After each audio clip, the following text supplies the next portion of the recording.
यासाठी ना प्रत्येक क्षण यासाठी जगायचा की ती चव ना स्मरणात ठेवायची असते. ही भेट आहे ना तुमची आमची, ही स्मरणात ठेवायची असते. मला सांगा, एक काका मामा दादा कोणतरी कार्यक्रमात येतो आणि म्हणतो की आजी तुझ्या हातची चव आहे ना, तुझ्या लाडवाची, ती 20 वर्षापासून आजही माझ्या ओठावरती रेंगाळते. अहो मला सांगा कसं शक्य आहे? 20 वर्षापूर्वीची चव कशी रेंगाळेल?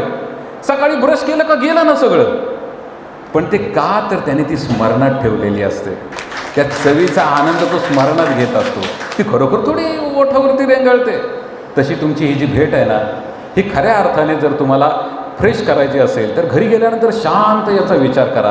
आज आपण कोणत्या मित्रांना भेटलो, आज आपण कसं विचारांचं आदानप्रदान केलं, आपण कुठल्या सुखदुःखांवरती बोललो, मग तो मित्र कसा होता, मी त्याच्याविषयी काय विचारलं, ह्या सगळ्याचं रवंथ करा आणि ते स्मरणात ठेवा. भले तर एखाद दिवशी तुम्हाला आठवण आली आणि तुम्ही काही सेकंदाकरता ते स्मरणातलं आठवलं ना, तर तुम्हाला वाटलं पाहिजे आत्ता भेटले मी मित्राला, आत्ता.